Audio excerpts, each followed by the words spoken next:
Hello दोस्तों, आज हम बात करेंगे इतिहास के सबसे प्रचलित युद्ध पानीपत के तीनों युद्धों के बारे में। वैसे तो पानीपत के तीनों युद्धों का इतिहास बहुत बड़ा है, पर इस वीडियो में हम सबसे महत्वपूर्ण तथ्यों के बारे में बात करेंगे। उससे पहले अगर आप हमारे चैनल पर नए हैं तो चैनल को सब्सक्राइब करें। सबसे पहले बात करते हैं पानीपत के प्रथम युद्ध के बारे में। यह युद्ध 21 अप्रैल 1526 को पानीपत की भूमि पर लड़ा गया, जो वर्तमान समय में हरियाणा का एक राज्य है। यह युद्ध इब्राहिम लोदी और बाबर के बीच हुआ। बाबर के आक्रमण के समय दिल्ली पर इब्राहिम लोदी का शासन था। कहने को तो इस राज्य में पंजाब, अवध, जौनपुर, पानीपत, बिहार आदि अनेक प्रदेश सम्मिलित थे। इब्राहिम लोदी सिकंदर लोदी का पुत्र था और सिकंदर लोदी के पिता थे बहलूल खान लोदी, जो कि लोदी वंश के प्रथम शासक थे। बहलूल लोदी ने ही 19 अप्रैल 1451 को लोदी वंश की नींव रखी थी। अब बात करते हैं बाबर के बारे में। इतिहासकारों के मुताबिक बाबर का जन्म 14 फरवरी 1483 को फरगना घाटी के उंदीजान नामक शहर में हुआ, जो अब उज्बेकिस्तान में है। बाबर के पिता का नाम उमर शेख मिर्जा था।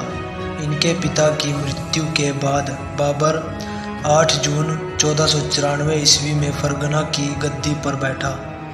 उसके बाद बाबर भारत की तरफ आया। माना जाता है कि इब्राहिम लोदी के कुछ करीबी लोगों ने ही बाबर को भारत पर आक्रमण करने का निमंत्रण भेजा था। 21 अप्रैल 1526 को बाबर ने पानीपत पर आक्रमण किया। इब्राहिम लोदी और बाबर के बीच युद्ध हुआ, जिसे इतिहास का सबसे भयानक युद्ध माना जाता है, जिसमें गन पाउडर, आग्नेयास्त्रों और तोपखानों का इस्तेमाल किया गया था। इस युद्ध में बाबर की जीत हुई तथा इब्राहिम लोदी मारा गया। साथ ही मुगल साम्राज्य की नींव रखी गई। यह इतिहास में मुगलों की सबसे बड़ी जीत मानी जाती है। अब बात करते हैं पानीपत के दूसरे युद्ध के बारे में। बाबर ने दिल्ली सल्तनत के शासक के रूप में लगभग 4 वर्षों तक राज किया। इसके अलावा भी बाबर ने कई युद्ध लड़े, जैसे 16 मार्च 1527 को खानवा का युद्ध, जो कि बाबर तथा वीर योद्धा राणा सांगा के बीच हुआ था। इस युद्ध में भी बाबर की जीत हुई। इसके बाद 20 जनवरी 1528 को चंदेरी का युद्ध। बाबर की सेना में हाथी, तोपें और भारी हथियार थे, जिससे वह कोई भी युद्ध आसानी से जीत लेता था। यह युद्ध राजपूत शासक मेदिनी राय खंगार तथा बाबर के बीच हुआ था। अंत में इस युद्ध में भी बाबर की जीत हुई। इसके बाद इन्होंने 6 मई 1529 को अफगानों के साथ युद्ध किया और उन्हें पराजित किया, जिससे घग्गर का युद्ध कहा जाता है। अंत में 26 दिसंबर 1530 को बाबर की मृत्यु हो गई और इसके बाद इनके पुत्र हुमायूं राजगद्दी पर बैठे। हुमायूं ने भी अपने जीवन काल में अधिक लड़ाइयाँ लड़ी। इन्होंने 1540 में शेरशाह सूरी के साथ युद्ध किया, जिसमें हुमायूं पराजित हुआ। शेरशाह ने एक समय के लिए हुमायूं को भारत से खदेड़ दिया। उसके बाद हुमायूं पाकिस्तान में जा छुपा और धीरे धीरे उन्होंने हुमायूं को पाकिस्तान से भी खदेड़ दिया। उसके बाद वह भारत को छोड़कर ईरान चला गया। ईरान के कुछ शासकों ने उसे पनाह दी और वहीं पर उसने अपनी सेना का निर्माण किया और 1555 में शेरशाह के अधिकारियों को हराकर एक बार फिर दिल्ली, आगरा पर अधिकार कर लिया तथा 1556 में भवन की सीढ़ियों से गिरने के कारण की मृत्यु हो गई। इनकी मृत्यु के बाद इनका इकलौता वारिस इनका पुत्र अकबर था। जब पानीपत का दूसरा युद्ध हुआ तब अकबर की उम्र केवल 14 वर्ष थी। पानीपत का दूसरा युद्ध 5 नवंबर 1556 को अकबर के सेनापति खान जमान और बैरम खान तथा हिंदू शासक सम्राट हेमचंद्र के बीच लड़ा गया। जिन्हें हेमू के नाम से भी जाना जाता था। इतिहासकारों के अनुसार सम्राट हेमू का जन्म सन 1501 में रेवाड़ी शहर में एक ब्राह्मण परिवार में हुआ था। यह कोई राजघराने से नहीं थे, यह एक सामान्य परिवार से ताल्लुकात रखते थे। सबसे पहले यह एक व्यापारी के रूप में कार्य करते थे और वहीं पर इन्होंने बहुत कुछ सीखा। वहाँ पर अफगानी लोग आते रहते थे जिनसे इन्होंने तोपों के बारे में जानकारी हासिल की। उसके बाद हेमू शेरशाह सूरी से मिले और उनके वंश में एक अधिकारी के रूप में कार्य करने लगे। हेमू ने अपने जीवन काल में कुल 22 लड़ाई जीती जो मुगलों के खिलाफ थी। जब 22 मई 1545 को एक घातक विस्फोट के कारण शेरशाह की मृत्यु हो गई और उनके बाद उनका कोई उपयुक्त दावेदार नहीं रहा, तब हेमू ने उनकी सत्ता संभाली तथा सूरी एम्पायर में ऊंचे पद पर बने रहे। इन्होंने कुछ वर्षों तक वहां पर शासन किया तथा सेना बल को भी मजबूत किया। जब 1556 में हुमायूं की मृत्यु हो गई तथा मुगल वंश की नींव कमजोर पड़ गई, तब सम्राट हेमू ने मुगल साम्राज्य पर आक्रमण किया। उस समय हुमायूं के पुत्र अकबर की उम्र 14 वर्ष थी। इस युद्ध का नेतृत्व अकबर के सेनापतियों ने किया। सम्राट हेमू ने बड़ी ही वीरता से युद्ध लड़ा। एक पल के लिए तो सम्राट हेमू ने मुगलों को हार का स्वाद चखा ही दिया था, मगर वो यह युद्ध हार गए।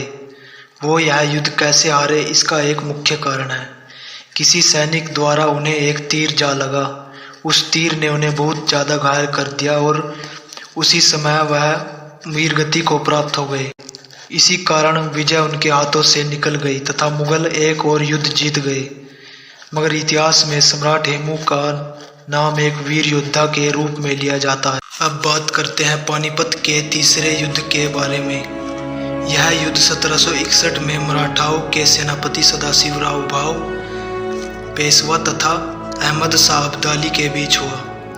एक समय था जब पूरे भारत पर मराठाओं का राज्य हुआ करता था। सदाशिव का जन्म 3 अगस्त 1730 को पुणे में हुआ। यह चिमाजी अप्पा के पुत्र थे। केवल 31 वर्ष की उम्र में वह मराठाओं के सेनापति बने। दूसरी तरफ अहमद शाह अब्दाली अफगानिस्तान का शासक था, जिसे एक लुटेरे के नाम से भी जाना जाता था। अब्दाली ने भारत पर लगभग 6 बार आक्रमण किया, जिसमें सबसे बड़ा आक्रमण उसने 1757 में दिल्ली पर किया और 1 महीने तक वहां शासन किया और खूब लूटमार करता रहा। अब्दाली ने वहां से करोड़ों की संपत्ति हासिल कर ली थी। उसके बाद वह दोबारा अफगानिस्तान लौट गया। उसके बाद वह 1761 में भारत आया। उस समय मराठाओं ने उसका सामना किया और इसे इतिहास का सबसे भयानक युद्ध माना जाता है। इस युद्ध में दोनों सेनाओं में के लाखों सैनिक मारे गए और दोनों तरफ भारी नुकसान हुआ। मराठाओं की हार के मुख्य कारण है जंग के शुरुआती दिनों में मराठाओं ने अब्दाली को कांटे की टक्कर दी, परंतु जंग लंबी चलने के कारण उनकी भोजन सामग्री समाप्त होने लगी, जिससे सैनिकों को समय पर भोजन न मिल सका तथा इस जंग में कुछ भारतीय राजाओं ने मराठाओं का साथ नहीं दिया और कुछ भारतीय राजा अब्दाली के साथ मिल गए, जिससे उसकी सेना दोगुनी हो गई।